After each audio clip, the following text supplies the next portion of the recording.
political standing, and so that has been the conversation. But for this national dialogue to actually happen, the opposition has given conditions. Let's refresh our minds and look at this.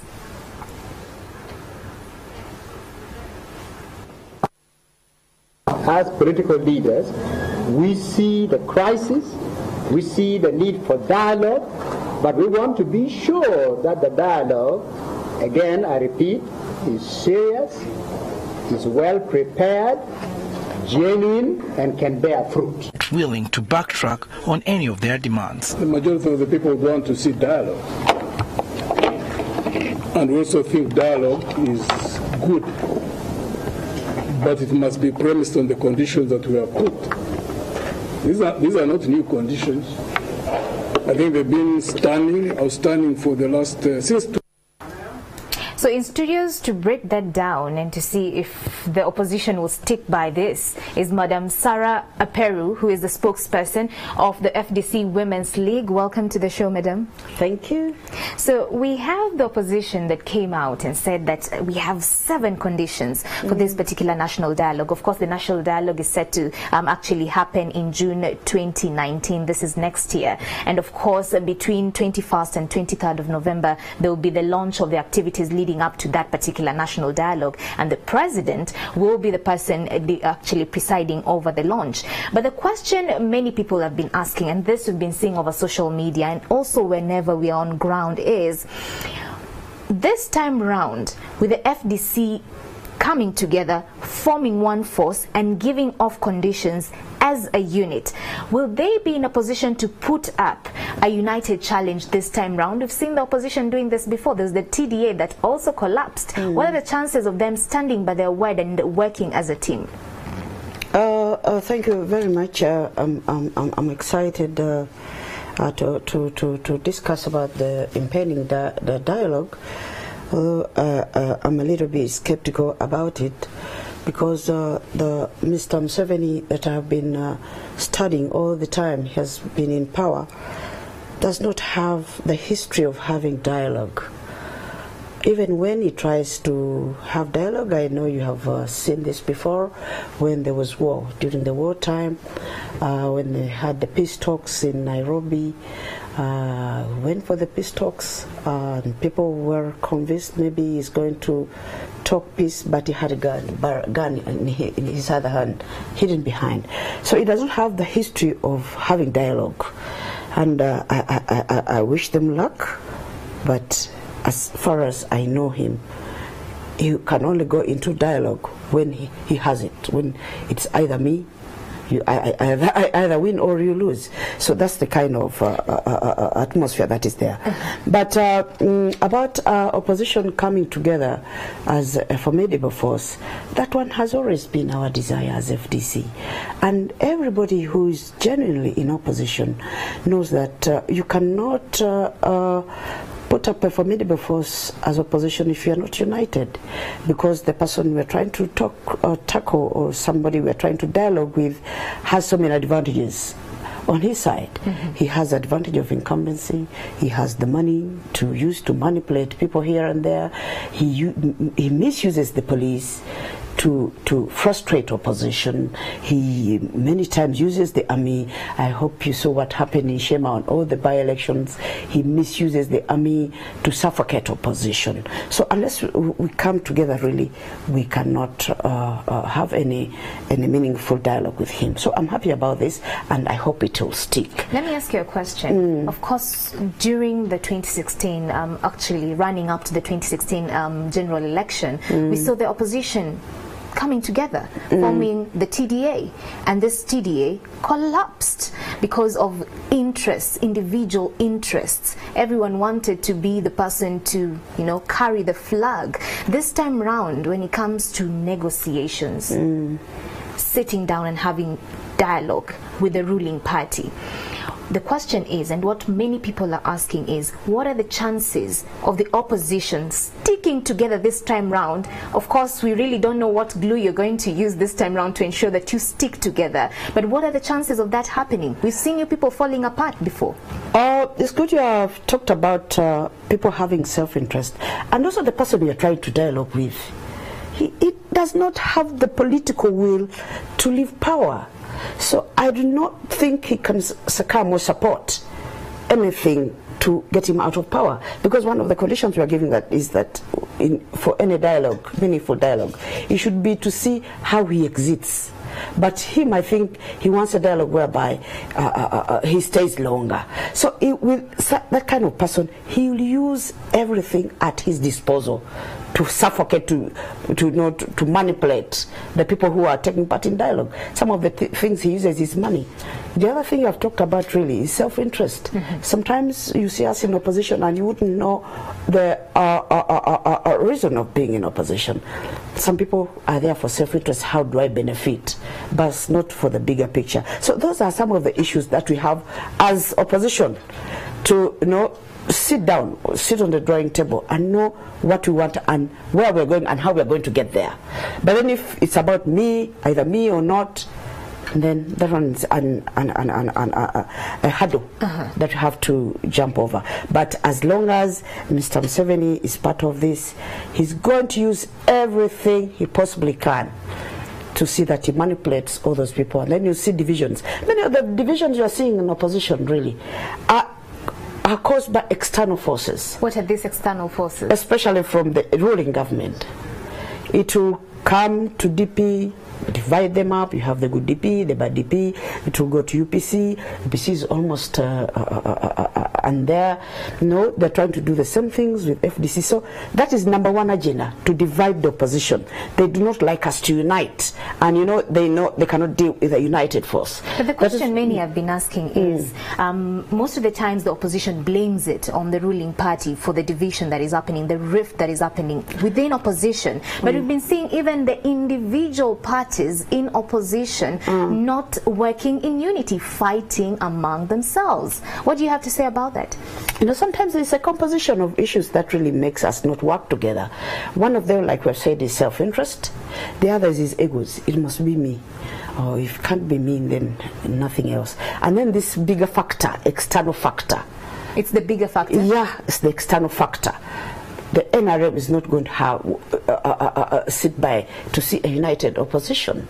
So there are many hurdles that we have to come over. But I hope this time people will really be serious and know that we have to work together. Have you started working together in terms of gearing up towards this particular national dialogue, now that the launch of this particular premise will be happening between the 21st and 23rd November, just a few weeks in fact, in my other capacity, the spokesperson of the FDC president, I'm his press secretary, and that capacity I want to tell you that we as FDC, right from initiation, we have always known that we must work together with our opposition partners.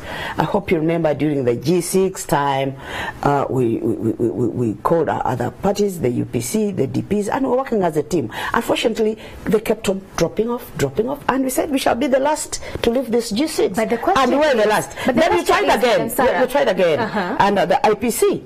This time we said our working together was just not entrenched. So we said we should sign a protocol under the IPC. On the day we're supposed to sign the protocol in Kololo, you saw how our friends flew off. Yes. So we as FDC are determined to work together with our opposition, other opposition partners, and get a change in the country. Let me ask you a question. You've said that before FDC has tried to work with other opposition parties, and many a times they start falling off. Yeah, and you remain alone. Have you ever taken concern to address the reasons as to why, once you have that move or focus or ambition to actually join the opposition, people end up falling away? In the environment that you're operating in, where the economic status is not very palatable, or where people are entrenched permanently in poverty, that makes them very easy to be manipulated. That is the angle where we cannot change anything. As long as people are poor, and then the NRM is dangling groceries at their heads, if they succumb, there's little that we can do as FDC. So what we can do maybe probably now is the number of times we've tried to work together and failed should be reason enough to make our opposition partners realize that even if the guy dangles groceries, we have to look at the bigger picture. And the environment you're operating in is that many Ugandans are yearning for change. And let me ask you a question. And with people who are suffering so much, yes. And if you keep on thinking that you're going to put self-interest before the other interests of the nationals, it becomes very funny. The national dialogue is set to take place on next year in June. Meaning we have so many months before we get to that point. And you've actually said the reason as to why some opposition parties fall off is that fruits are dangled and they jump onto them. They are compromised. So what makes you think that this time around the opposition will not be compromised as we gear up to the national dialogue? We have to pray for that, because I cannot know what will be in their minds. We have to pray they stick together. You stick together? We stick, yeah, we as opposition, we stick together. We have to pray that we stick together and take it to the extreme end. But there are things that I know we want to see happen, which I don't think will excite Mr. Museveni. We've been always talking about electoral reforms. You talked about the agenda, you know, many of the things that have to be on the agenda. Those are things where Mr. Museveni is not going to agree with us. I hope you remember there's a time he invited opposition to go to talk to him. And we as FDC refused. We said, number one, what is the agenda? What are we going to talk about? Two, who is convening the meeting? Three, where is it going to be? This business of calling us to State House to take a cup of tea and have a picture opportunities is not what we want. We want to have the gist of the matters put on the agenda so that we know exactly what we are going to talk about. And we do not want a person who is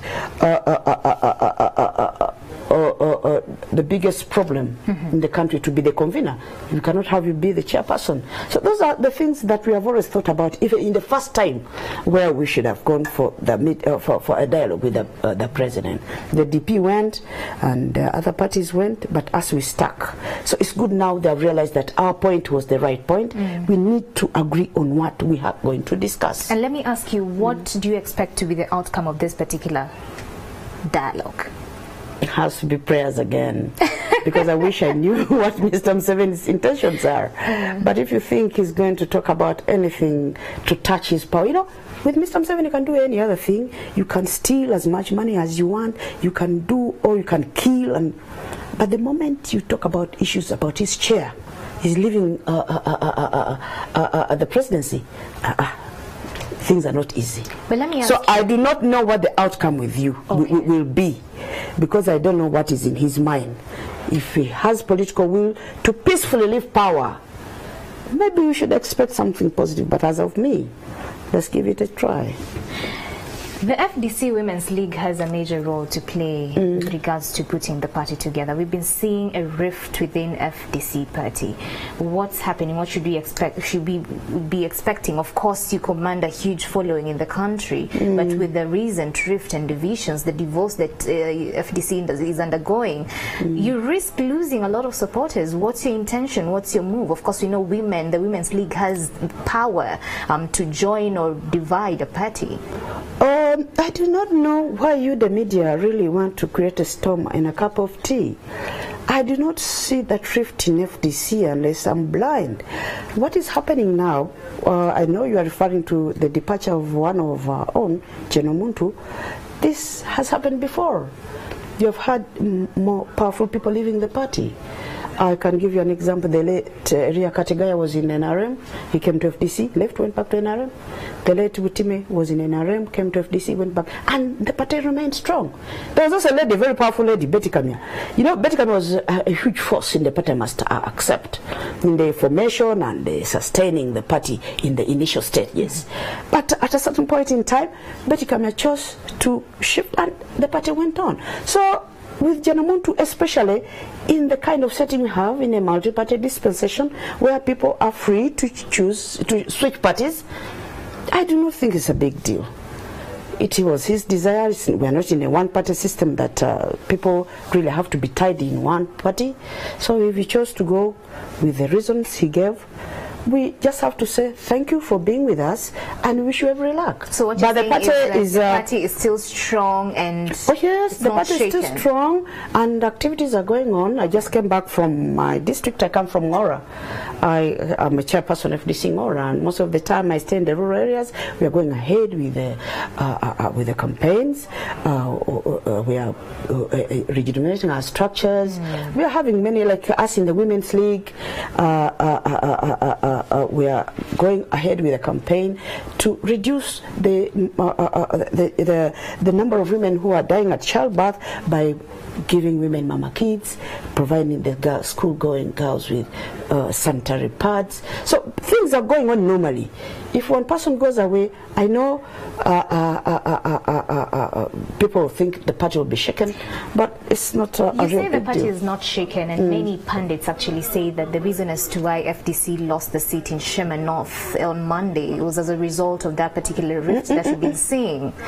By the way, I don't know why people have a lot of hope in the kinds of elections we have.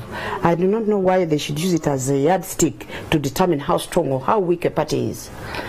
The kinds of elections we have had since Mr. Museveni came to power are not something really to be proud of. Even in instances where we have won, I want to tell you the elections were fraudulent. They were neither free nor fair. So you look at what has happened. Do you have evidence to that? Oh yes, oh yes. For example, I'll give an example. We won Jinja East, but you saw the kind of deployment that was there. So many armaments, so many police. Many actually say the reason as to why we've seen the recent wins in the by-election is because of the people power support of course, the Chadondo East Member of Parliament, Mr. Robert Chagulanyi, that this time round, even without him and with the divisions in the FDC, that actually contributed to FDC losing the Shima North seat. People power was there in Nebi. Did we win? No, I don't want to undermine the power of Bobby Wine. He's a very important component in the opposition, in the struggle. He has energized the campaign. He has boosted, he has come in to mobilize, especially the youth, to mobilize them to vote. So I do not want to underrate his contribution. But even when we won, say Arua, people power was there. But was the election free or fair? It wasn't. So in many instances, even, for example, if Chagulanyi subjected himself to an election with Mr. Museveni, would you guarantee him a win? You tell me. He cannot win because the kinds of elections that we have now are fraudulent. So the only thing is that we have to increase in the component of mobilizing people to come and take part in the election so that even when the regime rigs, the genuine votes of outnumber. So in this kind of arrangement, we know even when opposition has won, I cannot be proud and say that now the election is smooth and things like that. That's what happened in Shema. People say most of the times FDC is just playing politics of the blame game. When they lose, they blame it on the party, the ruling party. They say that they have rigged, the elections have been fraudulent. But once you win, even the elections we have won, they have been fraudulent. No. Look at what happened in Rukungiri, where my sister won, Muzanira. You saw what happened. I cannot say that because she won, the election was okay. You saw the kind of deployment that was there, the army and the You would imagine we are in Somalia at war. You look at the money that was thrown in. 5 billion worth to money.